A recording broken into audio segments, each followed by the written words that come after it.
Prior to beginning the activity, please be sure to review the faculty information and disclosure statements, as well as the learning objectives. After listening to the activity, complete the post-test by clicking the Earn Credit link in the episode description. Downloadable slides and resources are also available. The following presentation is copyrighted by Medscape. No use, broadcast, or recording of this presentation or any part thereof is permitted without the written authorization of Medscape. The following presentation is part of a certified educational activity provided by Medscape Education and supported by an independent educational grant from Bayer Pharma AG.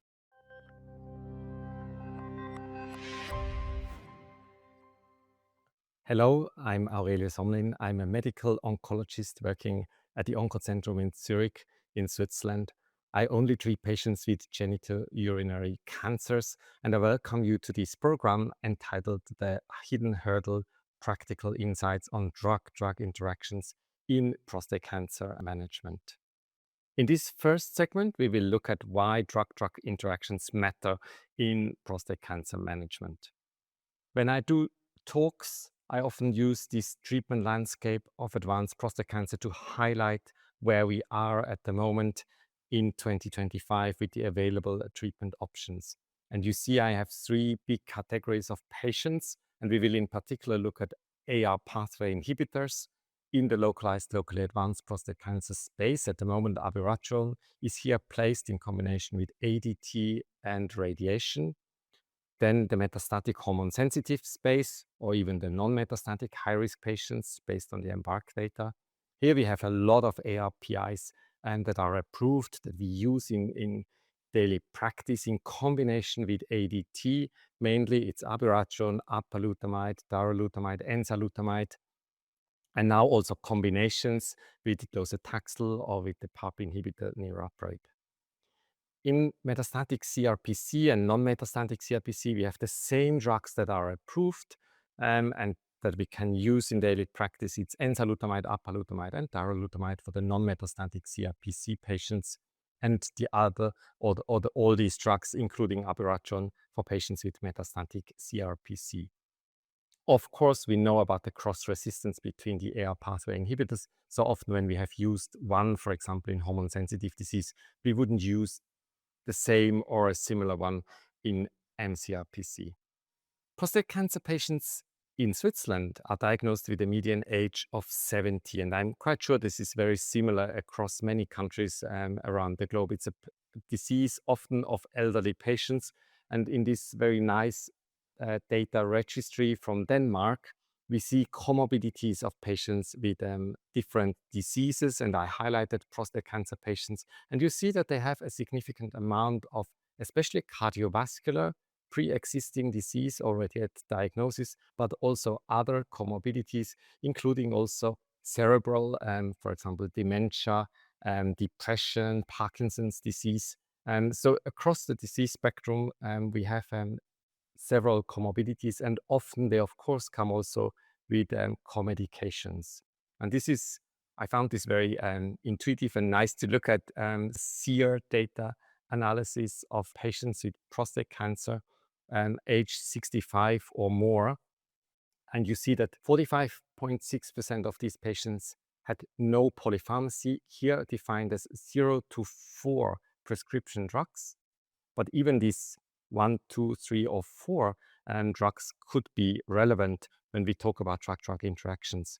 The rest of the patients have 5 to 9 unique prescription drugs, and 10% even have what they call a excessive polypharmacy, so 10 or more prescription drugs. And you can imagine with each drug that is added to that portfolio, the risk of drug-drug interactions increases. I mentioned in the introduction that the basic treatment of all these disease states, apart from the high-risk non-metastatic hormone-sensitive disease where we can use ARPI monotherapy, is androgen deprivation. And androgen deprivation, of course, has side effects that, especially if we use it long-term, can have significant impact on cardiovascular disease, on bone health, sexuality, but also we know that there is an association with cognitive function, but also mood, energy levels, and for example, also muscle function and strength. So these are all factors that need to be considered when we think about that we add on top of ADT also an AR pathway inhibitor. The relevance of cardiovascular disease, and we will talk about that in the second part with Professor Tombal, is that many patients have cardiovascular pre-existing risk factors, may even have cardiovascular disease. And we've seen, and this has been seen also in different studies, that more and more patients do not die of advanced prostate cancer, but they die of cardiovascular disease. And this is a problem if we have not done everything to minimize this risk, because you see here after 5 years, a relevant proportion of patients with metastatic disease have died, and the biggest part of these of cardiovascular complications. I've shown you all these different drugs that we have available, and I think it's quite interesting to sometimes look at the chemical structure to see that apalutamide and enzalutamide are in a way derivatives of bicalutamide, an old second generation androgen receptor antagonist. Apalutamide and enzalutamide differ very and in only very small parts chemically, structurally from each other. And then we have at the bottom line abiraterone, the first of these AR pathway inhibitors that was established with a similar structure to galetrone. This drug was not further developed. And you see also darolutamide, which has quite a distinct profile chemically, structurally from the other drugs. These chemical properties have implications in terms of pharmacological events. They can induce enzymes. They can also suppress transporters and enzymes. We will talk about this with our pharmacologist in the section 3.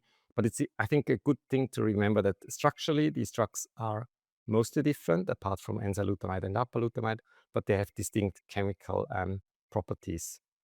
Please join me also in the next chapter where we discuss optimizing treatment to address drug-drug interactions, especially cardiovascular disease, as a working example.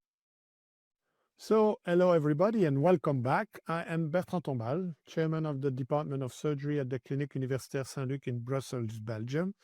I am a urologist by training, and Aurelius Omlin, a medical oncologist, is joining me again.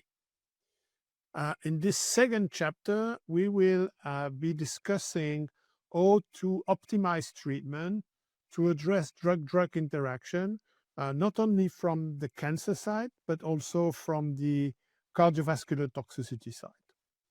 When we speak about AR pathway inhibitor, we often tend to forget that actually the most cardiovascular toxic drug is ADT itself, and that we have many studies who have shown that if you take ADT for a certain time, you're going to induce metabolic syndrome, your cholesterol will increase, you're going to develop sarcopenic obesity, and in the end, we're going to see an increase in the rate of cardiovascular event and cardiovascular death.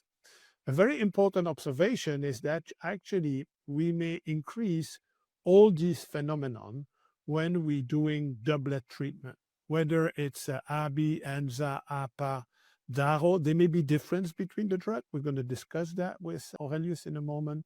But overall, we significantly increase the risk of heart failure, hypertension. I've been the PI of the PEACE-3 trial combining enzalutamide and radium-223. And we were surprised how much in an academic setting, the rate of hypertension was very high. So it's very important. But there are also other side effects such as arrhythmia that will be seen most frequently in the combination between ADT and one of these AR pathway inhibitors. So really, the management of these toxicity is important, and I really believe it starts by a proper identification of the risk factor. The high-risk population is clearly the group of patients who have already experienced a cardiovascular event, whether it's a stroke, myocardial infarction, they had a STEMI, they have stents, so very important. But then it's very important to monitor this disease.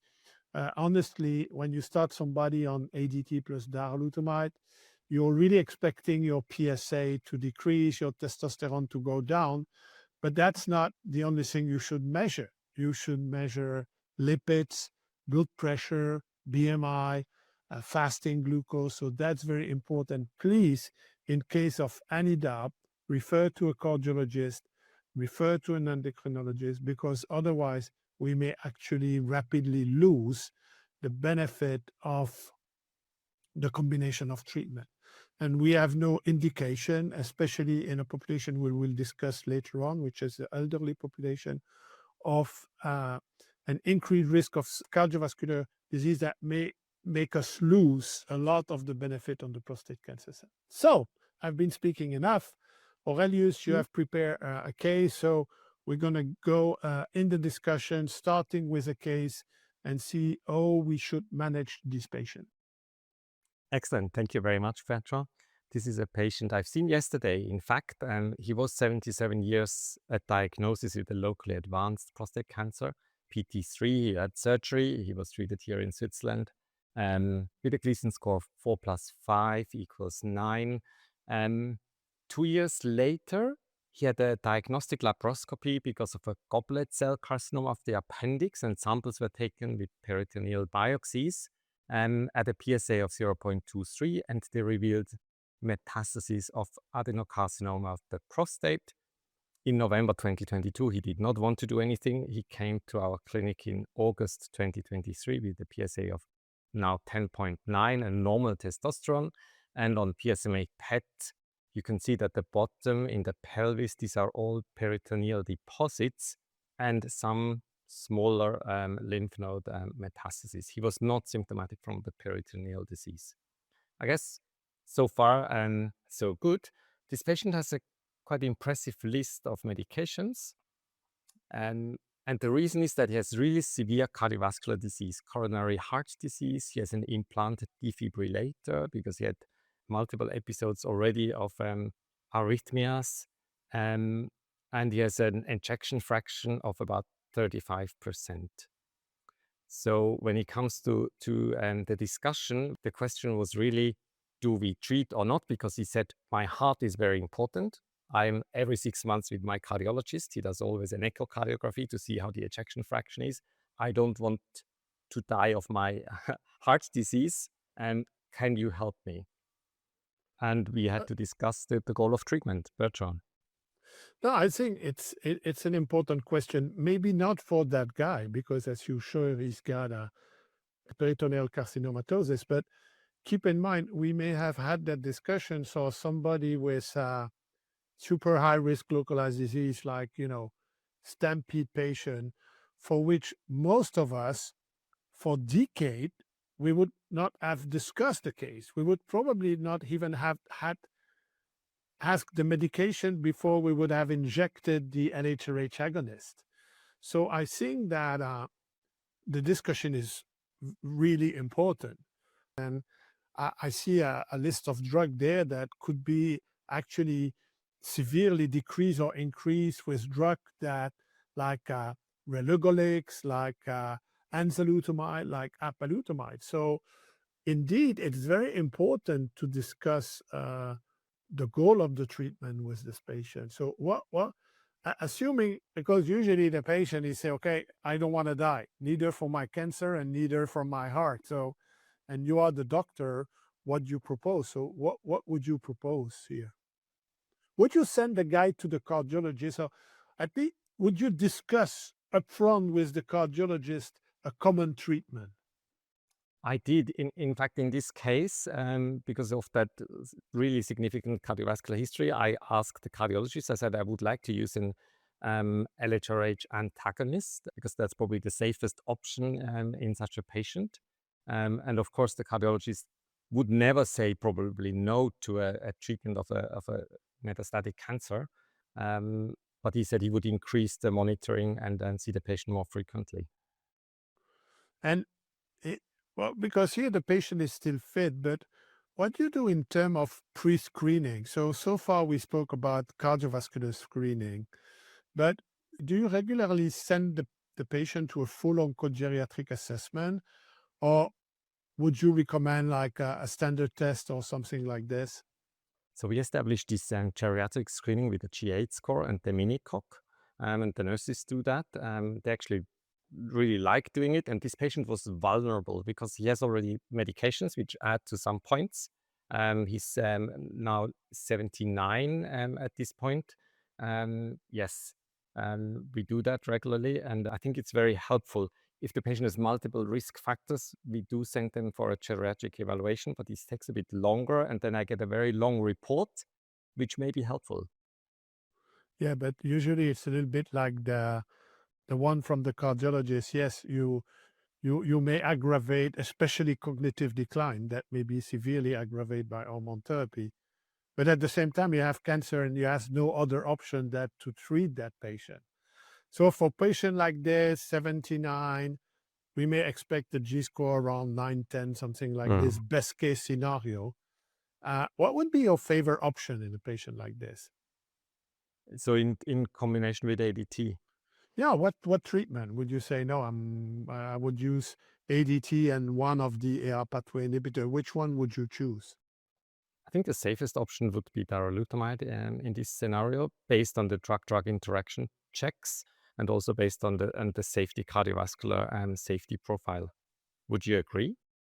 Yeah, I agree. I mean, it's very interesting development because when you look, for instance, abiraterone, which is once again a great drug. I mean, we have no data from meta-analysis that actually the cardiovascular toxicity, the co-administration of prednisone, it may increase significantly the risk of cardiovascular disease, and you may lose it. As for apalutamide, darolutamide, and enzalutamide, we're very privileged to work with a sophisticated EMR. We usually do strict recommendation for DDI. And actually, I was very surprised that there are so many drugs that actually we could lower the level of the drug. So I really believe that in a patient like this, we would try to go probably for short-term drug like the Galix, you give 1 month. If the patient doesn't tolerate it, it's going to get his testosterone back to normal. Relugolix would be a great choice, but a lot of drug-drug interaction as well. And it's true that darolutamide is super convenient. That's very important. Is It's there exactly for our you? Yeah, our conclusion. We use the Garelix, and for darolutamide, there's an interesting interaction in that it increases the exposure of rosuvastatin, the statin that is on. So yeah. we have to reduce the dose and continue monitoring the lipid profile. Because we speak many time about cognitive decline, but we have no here with darolutamide, a drug that clearly doesn't cross the blood barrier as much. So it's an easy first choice for these kind of comorbid patient because I really believe it has changed the way we manage these patients. So it's very important. Is there for you a group of patients for which you will not give the ADT or you will not give the doublet with the AR pathway inhibitor? No, I try to go for the doublet. I have to admit, I often use in patients that have these long medication lists and comorbidities. I start with a reduced dose. They usually are more happy to then try, and often it works very well. And if they have a good response, I either may increase the dose to full dose, and I'm also, I know we don't have the data yet of de-escalate, and we hope to recruit soon to that trial. I also interrupt if they responded really well. So if we want to be pragmatic and practical, what we can say is that you should, it seems obvious, but I can tell you I see patient every week, it hasn't been done. First, you should know exactly who you are treating. Know all the concomitant medication. It's not exceptional that a patient forget to mention he's taking rivaroxaban. So that happened because they've been taking that forever. Second, collect and review the past medical history, especially cardiovascular, because really it will allow you to classify patient. I don't believe, unless the patient had an acute myocardial infarction 2 days ago, there is no good reason to delay the start of the systemic therapy. We have no modern drugs such as injectable and oral antagonists. They are safe. They have a very short duration of action. So you should stud that. And then you should try to do everything you can to start the ARPI, but you may take a little bit of time. You may take 1 2 week to get a complete assessment of the health status, the medication, check with your cardiologist and your pharmacist to choose which drug would be the most convenient. Would you agree on that practical approach, Aurelius? 100%. Very well summarized, Bertrand. So perfect. So it was a pleasure discussing with you. Always great discussion. Thank you so much. And I hope that you're going to listen to the third chapter, which is going to be specifically partnering with pharmacists to improve medication management. So that's going to be another great chapter. Thank you so much for this discussion. Hello and welcome to part 3, where we will discuss the topic of partnering with your pharmacist or your pharmacologist. And it is my pleasure to introduce a very experienced colleague. Thank you, Aurelius. So, hello, everybody. I'm Marcia Del Re, and I am an associate professor of clinical pharmacology at San Camillus International University of Medical and Health Sciences in Rome, Italy. And I'm looking forward to discuss this topic with you. So, I just want to start just with some general principle regarding the potential mechanism of action for drug-drug interaction. First of all, we have to identify where the drug-drug interaction appears, that if it's a pharmacodynamic interaction or a pharmacokinetic interaction. So, in terms of pharmacodynamic, at least in oncology, the majority of pharmacodynamic drug-drug interaction that we see includes some overlapping adverse events. For example, escitalopram and relugolix drug-drug interaction, which may happen on QT elongation. Actually, the majority of drug-drug interaction that can appear relies on the pharmacokinetic interaction. So we may have interaction appearing at the absorption level, in the distribution of a drug, the metabolism, or the elimination of a drugs. So the second message that I want to give you is that the evaluation of a drug-drug interaction includes a multifactorial model. First of all, the most important one is the therapeutic index of a drug. The therapeutic index is the, let's say, therapeutic window that a drug needs to stay in between to avoid to be too toxic or to avoid to be ineffective. So if we have a drug with a wide therapeutic window, another drug which may alter the plasmatic concentration of these drugs will have a less effect in terms of going over this, let's say, threshold. But if I have a drug with a narrow therapeutic index, that will be much more easier for this drug to go too high or too low in terms of plasmatic concentration. We have to consider the drugs with the narrow therapeutic index, which are immune suppressive drugs, anti-cancer drugs, some neuroleptics or some antibiotics. So very specific drugs which may be too risky to have their concentration too high or too low. So coming back to our drugs, the first parameters that we have to take into account is if the drug generates an active metabolite or not. So if you look at one of these drugs, for example, abiraterone is metabolized by cytochrome 3A4, and there is no formation of any active metabolite, which means that if I have a drug which inhibits cytochrome 3A4, then I will have a significant drug-drug interaction because inhibitors may increase the plasmatic concentration of abiraterone, increasing its toxicity. But if I bring you the example of darolutamide, which has an active metabolite of equal activity, then an interaction may occur, but it is unlikely to be clinically meaningful because if I inhibit the 3A4, then I will have darolutamide, which is still active. And if I induce the 3A4, then I will have the active metabolite, which will be active as darolutamide. So the interaction when we use drugs like that are not clinically meaningful because the plasmatic concentration of the active metabolite remains the same. Uh, the important thing to keep in mind is that if we have mutations which transform our phenotype into an ultra metabolizer or in a poor metabolizer, then we will have an impact in terms of plasmatic concentration that the drug is going to produce. I'm going to bring you an example, the example of codeine, which is metabolized by cytochrome 26 to morphine to give the analgesic effect. So as it is, if I have a patient who is poor metabolizer, then I will have a decreased morphine formation with an inadequate analgesia effect.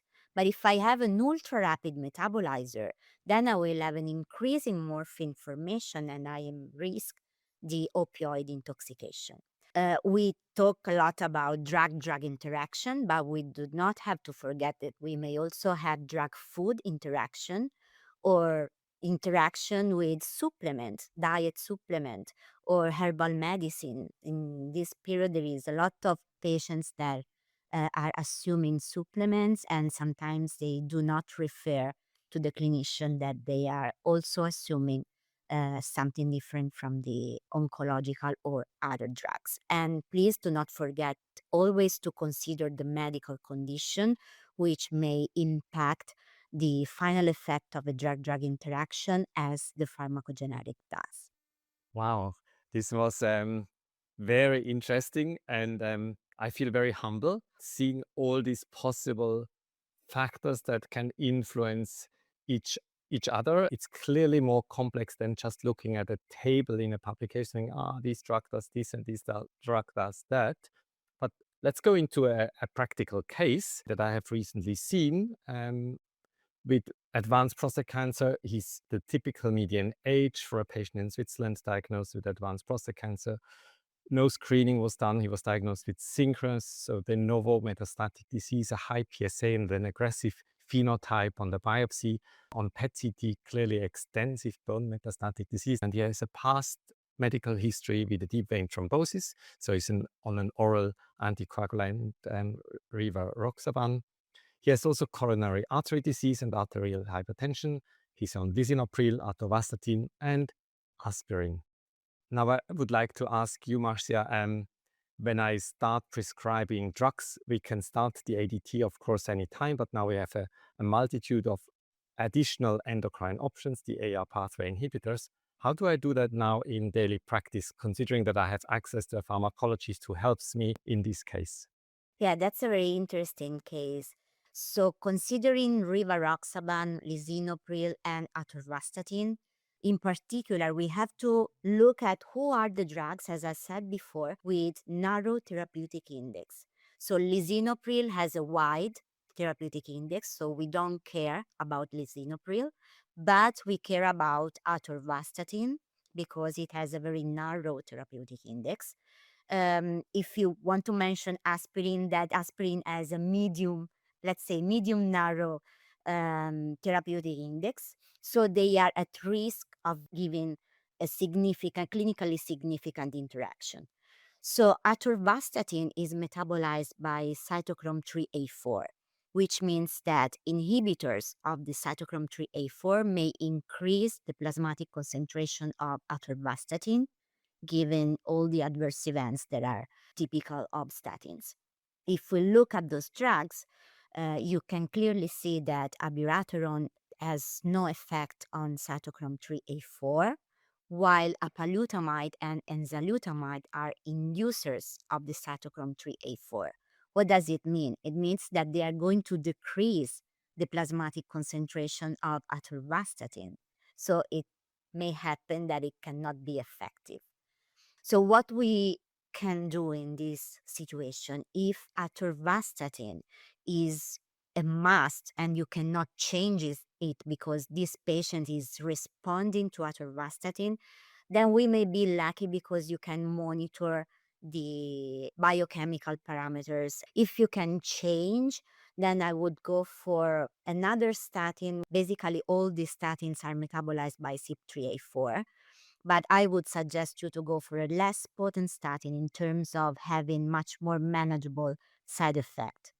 Thank you. Monitoring is one of the key words because we saw in the first 2 chapters that a significant number of patients with advanced prostate cancer actually die of cardiovascular complications because they have a pre-existing condition, but maybe also because we induce drugs that lower the protective effect of, for example, of the statins, as you have really nicely shown. If they decrease the activity, luckily we can monitor the lipid profile, but it has to be done. We have to be aware of that.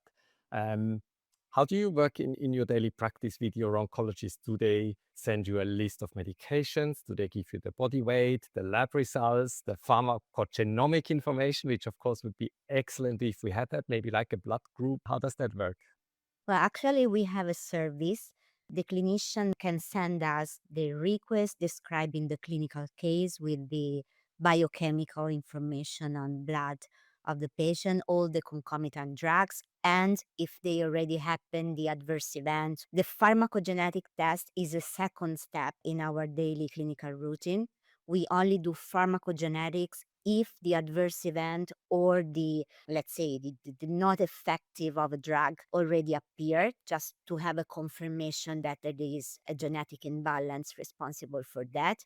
But usually what we do is to follow a kind of list of points that we evaluate when we receive a request from an oncologist.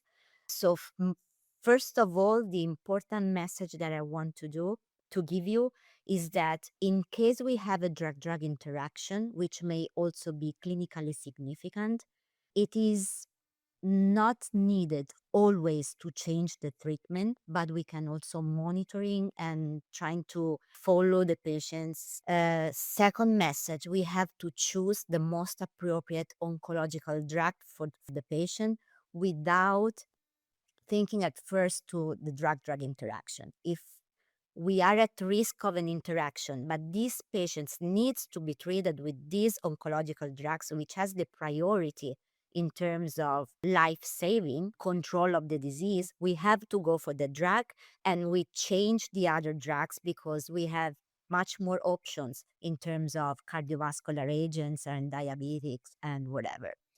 Always review the non-oncological therapy that the patient is taking, because sometimes he's still on treatment from past diseases, like, I don't know, probably they are taking proton pump inhibitors and they do not need anymore. So always revise all the non-oncological therapy. Evaluate the anamnestic history and previous episodes of adverse reaction to drugs, which are taken also individually and in combination. And then look at the therapeutic index and let's see what would be the effect of the interaction. If the patient is at a very high risk or an adverse event already appear, then we can evaluate the pharmacogenetic profile, just evaluating the specific genes, enzymes, or transporters that are involved in the metabolism and transport of the victim drug. Thank you very much. This is a very nice summary. I can only support all that you have said. In my concluding remarks, I would say it's AAA. Be aware of drug-drug interactions. I think that's the first step. Ask your pharmacologist if you're unsure or if it's a complex situation. And the last one, adapt.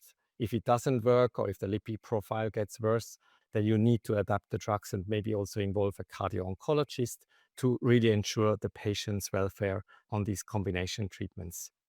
Thank you very much. Hello and welcome back to everybody. Joining me is Louisa Fleur, who is a consultant nurse at Guy's and St Thomas NHS Foundation Trust in London, United Kingdom. So, Louisa, how can you summarize or maybe explain what is the role of the nurse in the UK for the precise question on how do you monitor therapy and drug-drug interaction in prostate cancer patients? So here in the UK, patients will meet nurses obviously at lots of points in their pathway. But I think the nurses have the main input into monitoring drug-to-drug interactions are probably the clinical nurse specialists. They will often be in clinic with a urologist or oncologist, seeing patients face-to-face, but really importantly, they'll also be available by phone or email between appointments. But also in the UK, many nurses will also be undertaking the actual follow-up for men on systemic treatment. So we'll be seeing patients, ordering, reviewing bloods, asking if there've been any changes or issues, managing the side effects, deciding if they're fit for treatment, and often prescribing the next cycle. So clearly, the assessment of new drugs, potential interactions, etc., are an absolute key part of that assessment as well. What's the role of the nurse in Belgium? Do you see any differences, any similarities? I mean, that it's probably less structure, but what they do practically varies from hospital to another. In my institution, most of the oral therapies are administered by nurse. In the ideal world, it should be like in the UK. No, I believe in big hospital it's the case. In smaller structure, still it's not clear how much they are involved, but the recognition of the role is there. In some ways, I've heard someone call it the sort of air traffic controller role. It's you provide clinical expertise and help, etc., but you're also coordinating all aspects of care. And when patients are only coming to clinic every few months, when they're stable on treatment, it's so important they've got that contact if anything changes. And one of the most common things to change is, of course, a new drug or a new over-the-counter medication, or etc. So, yeah, our role is really key there. As a doctor, I'm so surprised that even though I believed I asked all the medication to the patient, I got a phone call from the pharmacist who said, hey, by the way, did you know he was taking clopidogrel and the drug you're giving? I don't know why. I mean, that's to me one of the biggest mystery. I've been working with the same nurse for more than 10 years. I still don't understand why they speak to her and not to me. And also another very important thing we do underestimate is all the food supplement. When you ask even physician about food supplement, they would say, oh yes, I remember being in clinical trial and reading that you can't take grapefruit, for instance. But there is something I believe very important is that patients speak to nurse, and they can provide that level of holistic care that unfortunately by training and by time, we often fail to provide to the patient. I agree. We often get told things that patients don't tell other people. Sometimes we get told, oh, well, the doctor's so busy, so I can talk to you, which always stings a little bit because I think we're quite busy as well. But it's lovely that people feel that our role is to be a little bit more holistic. But I think for us, it's not just about that. It's really important as nurses that we arm ourselves with the correct information, because I think too often there's an assumption that people will tell us or know what to tell us, and knowing the questions to ask back is probably really important as well, particularly when it comes to things like drugs. If you take patients that are perhaps on multiple medications or seeing multiple teams over the year, and also might be taking herbs or supplements or things over the counter, quite often they just forget. We've all been in that position where we said, do you want any medication? No. And then you click onto their medication list and it's as long as your arm, and it's just, oh, you meant those medications. So I think it's just about us really appreciating the questions to ask and how and when to ask them. So I really believe that also one of our role is empowering the patient, and they are website. I mean, for medical drug interaction, you have, website like drugs.com who cover a lot of drugs. Then you can go at Medscape, but also make them aware that it's not only about drug. It can be, and I like the name of that website from MSKCC in the US. It's also about herbs. We're working in a very eco-friendly, sustainable period. But, if you start thinking such powerful thing like ginseng or ginkgo biloba, you have to be very careful. Do you see these patients going into food supplementation, especially herbs in the UK? Absolutely, yeah. You've got also people that might be more into kind of wellness and might be influenced by the sort of current trend for more natural and holistic therapies. And, that's fine. I think for me, it's always been really important to meet people where they are.